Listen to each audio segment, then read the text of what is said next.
Hello, YouTube friends. I went for an ammo search today. I went to Academy Sports in Gaston, and I found me some 5.56 green tips. And, hold on a second, if I can get it out of the bag,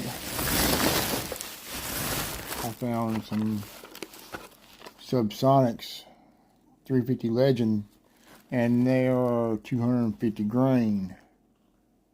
I don't know if you can make that out, but it's backwards. Well, yeah, 250 grain. I'm going to keep searching for some more ammo, something better than Winchester. I think Winchester is just crappy ammo. Well, stay tuned and keep watching.